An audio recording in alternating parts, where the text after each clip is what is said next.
शादी के भी 5 महीने हो गए थे, लेकिन उन्होंने सिर्फ एक ही बार कंप्लीट इंटरकोर्स एक्सपीरियंस शुरू किया है ऑर्गेज्म के साथ। केट और प्रिया मेरे क्लिनिक में आए। उन्होंने इनफर्टिलिटी कंसल्ट के लिए अपॉइंटमेंट किया, बट विद इन मिनट्स उनका रियल कंसर्न समझ में आ गया। प्रिया ने कहा, डॉक्टर, वो इंटीमेट होने की कोशिश तो करता है, but within second everything is over.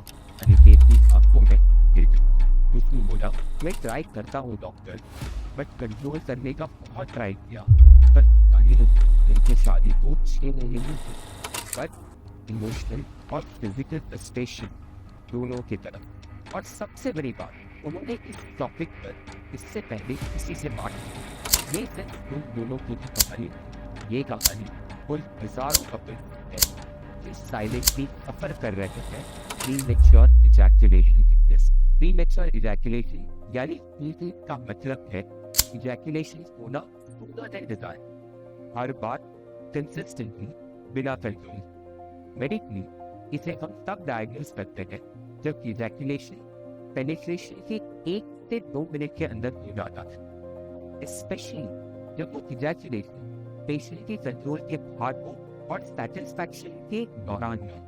Recently premature ejaculation की डेफिनेशन को ऐसे बताया गया है कि एवरेज 1 to 3 मिनट्स तो हम गिनते ही हैं, बट अगर कोई भी टाइम लिमिट दोनों कपल को सेटिस्फैक्ट्री ना लगे या उनके रिलेशनशिप में स्ट्रेस लाए, तो उस टाइमिंग का कंसर्न को एड्रेस करना बहुत ज़रूरी है। इसमें ये बैलेंस रखना भी बहुत ज़रूरी है कि एक्सपेक्टेशंस बहुत अनरियलिस्टिकली ना हो और ये रिजिड हो जाना कि 1 मिनट या 2 मिनट नॉर्मल है, वो भी सही नहीं है। So it is an individualised therapy formed between the couple, the doctor, and sometimes the therapist. The performance is a medically recognized sexual dysfunction और इसका इम्पैक्ट फिजिकल, इमोशनल और साइकोलॉजिकल भी है, जिसे गिल्ट, शेम, एंजाइटी, पार्टनर से दूरी और कई बार फर्टिलिटी चैलेंजेस भी फेस करने पड़ते हैं। वेल डिवोर्स भी अब समझते हैं का एक्चुअल रीजन क्या। सबसे पहला फैक्टर है neurobiology. Normal sexual response brain और स्पाइनल कॉर्ड के बीच कॉम्प्लेक्स सिग्नलिंग यूजुअली सेरोटोनिन जैसे न्यूरोट्रांसमीटर इजैकुलेशन के टाइमिंग रेगुलेट करते हैं। सेरोटोनिन का इम्बैलेंस, स्पेशली अगर serotonin level low, ejaculation early हो जाता है। दूसरा कॉज है साइकोलॉजी, बहुत important, performance anxiety, stress, relationship issue या सेक्सुअल इनएक्सपीरियंस। कई पेशेंट्स में तो ये प्रॉब्लम एक बार होती है और उसके बाद हर बार इसकी क्योर की वजह से ही रिपीट ये कंडीशनिंग एक बन जाता है। तीसरा इंपॉर्टेंट कॉज होता है हार्मोनल इम्बैलेंस। कुछ केसेस में टेस्टोस्टेरोन या थायराइड डिसफंक्शंस भी प्रीमैच्योर इजैकुलेशन से लिंक्ड है। चौथा रीजन है इंफेक्शन, प्रोस्टेटाइटिस यानी कि मेल प्रोस्टेटिक ग्लैंड का इन्फ्लेमेशन या इंफेक्शन। अगर पेशेंट को consistently pelvic pain, burning sensation के साथ साथ फीलिंग हो रहा है, तो हमें अंडरलाइंग इंफेक्शन को रूल करना पड़ता है। और 5वां इंपॉर्टेंट पॉइंट है इरेक्टाइल डिसफंक्शन के साथ ओवरलैप करना, और ये बहुत डेंजरस। कई लोग जल्दी इजैकुलेट करते हैं बिकॉज उनको लगता है कि इरेक्शन मूव हो जाएगा, उससे पहले इजैकुलेट करते हैं, तो वो रश करते हैं। तो इसलिए पेशेंट को फीलिंग और हीलिंग ऑफर एक साथ देता है। सिम्पटम्स क्लियरली समझना इंपॉर्टेंट। पेन यूजुअली हर सेक्शुअल एनकाउंटर है बिना वॉलंटरी कंट्रोल के हो जाता है, इमोशनल डिस्ट्रेस क्रिएट करता है और पार्टनर के सेटिस्फैक्शन को बिल्कुल इम्पैक्ट करता है। अब बात करते हैं ट्रीटमेंट। सबसे पहला स्टेप है accurate diagnosis. Remember, her early ejaculation ही नहीं होता, हमें चेक करना पड़ता है कि ये कंसिस्टेंटली हो रहा है या सिचुएशनल, या उनकी एक्सपेक्टेशन कुछ ज्यादा ही एब्नॉर्मल है। क्या पेशेंट कंट्रोल का आ रहा है या ट्रीटमेंट अप्रोच 2 एंगल से तो एक है psychological and biological. Psychological angle में सेक्स थेरेपी जिसको स्टीडी कॉग्निटिव बिहेवियरल थेरेपी बोलते हैं, उससे की जाती। ये परफॉर्मेंस एंजाइटी, नेगेटिव फीलिंग और कंडीशनिंग को एड्रेस करता। इसके अंदर आपको बिहेवियरल टेक्निक समझाई जाती, जैसे कि स्टार्ट स्टॉप टेक्निक या स्क्वीज टेक्निक, जो पार्टनर और पेशेंट उन दोनों को कंट्रोल से। स्टार्ट स्टॉप मेथड में इंटरकोर्स या स्टिमुलेशन के दौरान जैसे ही पेशेंट को लगे कि इजैक्यूलेशन होने वाला है, उस मोमेंट पे स्टिमुलेशन को रोक दिया जाता। जब सेंसेशन थोड़ा कंट्रोल में आ जाता है, तब फिर से सेक्सुअल एक्टिविटी स्टार्ट की जाती। इससे ब्रेन और बॉडी ग्रेजुअली सीख जाते हैं कि इजैक्यूलेशन धीमे कैसे करते हैं। दूसरी टेक्निक है स्क्वीज टेक्निक, जिससे जब भी आपके पार्टनर को लगे कि वो प्रीमैच्योरली इजैक्यूलेट करने वाले हैं, तो वो अपने इसको जेंटली स्क्वीज करके प्रीमैच्योर इजैक्यूलेशन को रोक देते हैं। और इस प्रोसेस को मल्टीपल टाइम्स रिपीट किया जा सकता है पूरे इंटरकोर्स से।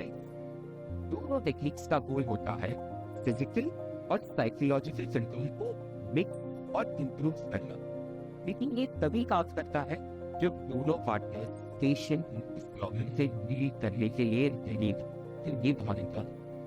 इन टेक्निक्स के साथ साथ प्रॉपर काउंसलिंग और थेरेपी भी जरूरी है, स्पेशली जब एंजाइटी, डिप्रेशन और परफॉर्मेंस प्रेशर फील का बहुत बायोलॉजिकल एंगल तो है, जिसपे मेडिकेशन जैसे कि SSRI यूज की जाती थी, जैसे डिपॉक्सिटिन।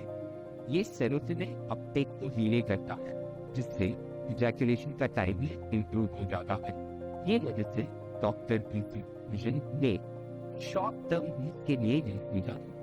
ऑल्सो कुछ टॉपिकल एनेस्थेटिक क्रीम भी प्रिस्क्राइब की जाती। इसको पीनस के ऊपर लगाने से सेंसिटिविटी पूरी रिड्यूस करती है, जिससे आपका सोल्यूशन और लॉन्ग टर्म इजैक्यूलेशन कैसे। एक सिंपल लेकिन हाईली अंडररेटेड सोल्यूशन है पेल्विक फ्लोर एक्सरसाइज। जैसे विमेन ने ईगल एक्सरसाइज की है, वैसे ही मेन में भी पेल्विक फ्लोर और स्ट्रेंथनिंग काफी कॉमन है और वो कर सकते हो और बहुत इफेक्टिव। आपके पेल्विक फ्लोर मसल, स्पेशली जिसे हम ट्यूबोक्लिडियस मसल बोलते हैं, ये इजैक्यूलेशन कंट्रोल में बहुत इंपॉर्टेंट रोल प्ले करते हैं। जब ये मसल स्ट्रॉन्ग होते हैं, तो आप अराउजल के पीक पॉइंट से भी बेटर कंट्रोल कर सकते हैं। शरीर ने ये दिखाया है और प्रूव किया है कि सिर्फ 8 से 12 weeks of regular pelvic exercise से कुछ लोगों में इजैक्यूलेशन टाइम डबल तक हो गया।